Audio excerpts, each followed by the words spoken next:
Hello guys, welcome to my channel.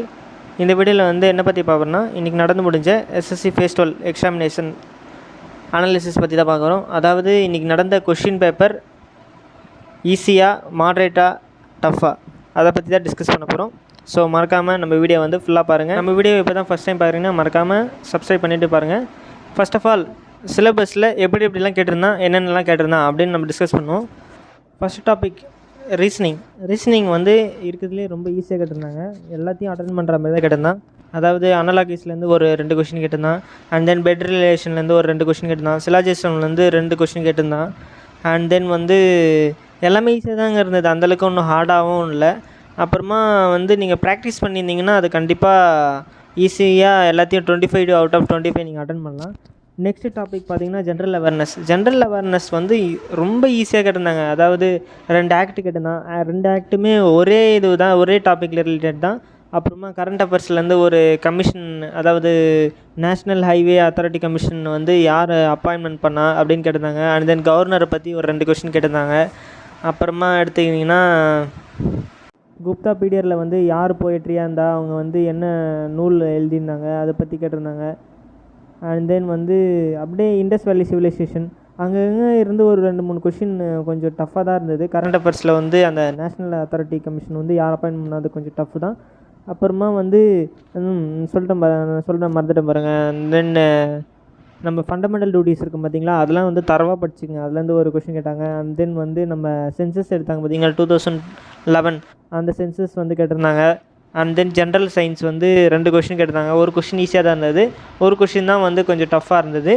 And then வந்து அந்த general சயின்ஸ்லேயே என்ன கொஷின் கேட்டிருந்தாங்கன்னா, மில்கில் வந்து என்ன பாக்டீரியா இருக்கும் அப்படின்னு கேட்டிருந்தாங்க.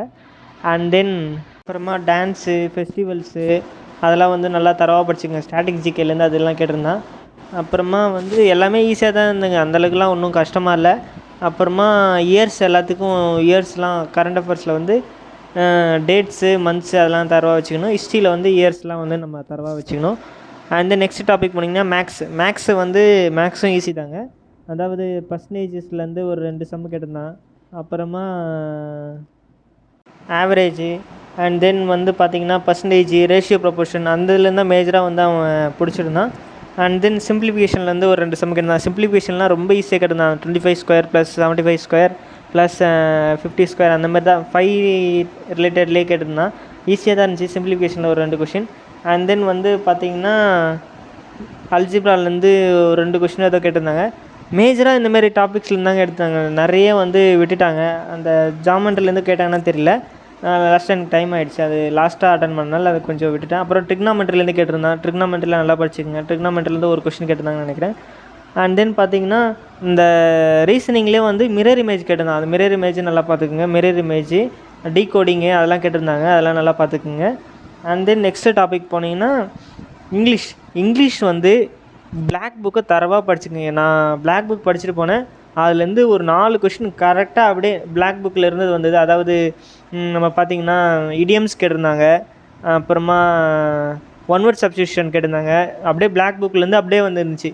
நான் இத்தனைக்கு அந்த மோஸ்ட் ரிப்பீட்டட் அந்த 200 வேர்ட்ஸ் கொடுத்துருப்பாங்க பாரு, மோஸ்ட் ரிப்பீட்டட் 200 வேர்ட்ஸ், அதுலேருந்து தான் படிச்சுட்டு போனேன். அதுலேருந்து அப்படி ஸோ நீங்கள் வந்து அந்த பிளாக் புக்கை வந்து ஃபஸ்ட்டு ப்ரிஃபரன்ஸ் கொடுத்து அதில் இருக்க ஒன் வேர்ட் சப்ஸ்டியூஷன், அதாவது மோஸ்ட் ரிப்பீட்டட் மட்டும் லாஸ்ட்டாக ரிவைஸ் பண்ணிவிட்டு போங்க. இடியம்ஸ்லேயும் அதேமாதிரி மோஸ்ட் ரிப்பீட்டடை வந்து ரிவைஸ் பண்ணிவிட்டு போங்க. அது வந்து உங்களுக்கு ரொம்ப ஹெல்ப்ஃபுல்லாக இருக்கும். அண்ட் தென் பார்த்தீங்கன்னா அதில் டைரக்ட் ஸ்பீச் வந்து ஒரு கொஷின் கேட்டிருந்தாங்க. ஆக்டிவ் வாய்ஸ், பாசிவ் வாய்ஸ்லேருந்து ஒரு 2 கொஷின் கேட்டிருந்தாங்க. கிளாஸ் டெஸ்ட்லேருந்து 5 கொஷின் கேட்டிருந்தாங்க. அண்ட் தென் வந்து ரீடிங் காம்ப்ரிஹென்ஷன்லேருந்து ஒரு 5 கொஷின் கேட்டிருந்தாங்க. எல்லாமே ஈஸியாக தான் இது. அந்த வந்து எப்படி சொல்கிறதுனா, கிளாஸ் டெஸ்ட்லாம் வந்து கிராமர் ரிலேட்டடில் தான் கேட்டிருந்தாங்க.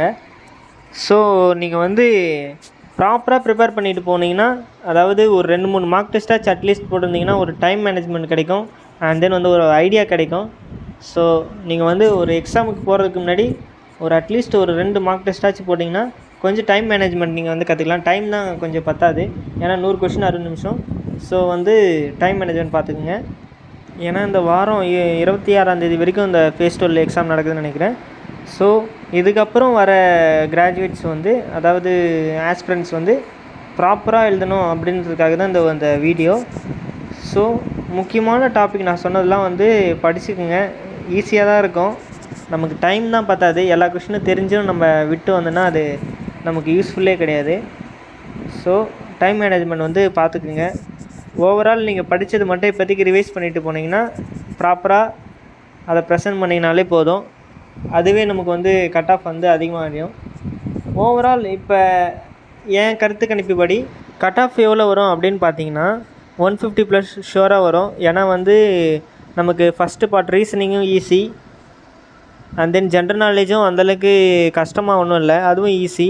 இங்கிலீஷ்லாம் வந்து ரொம்ப ஈஸி, அதெல்லாம் பிளாக் புக் படித்தவங்க அது நல்லா ப்ராப்பராக எழுதிட்டுருப்பாங்க.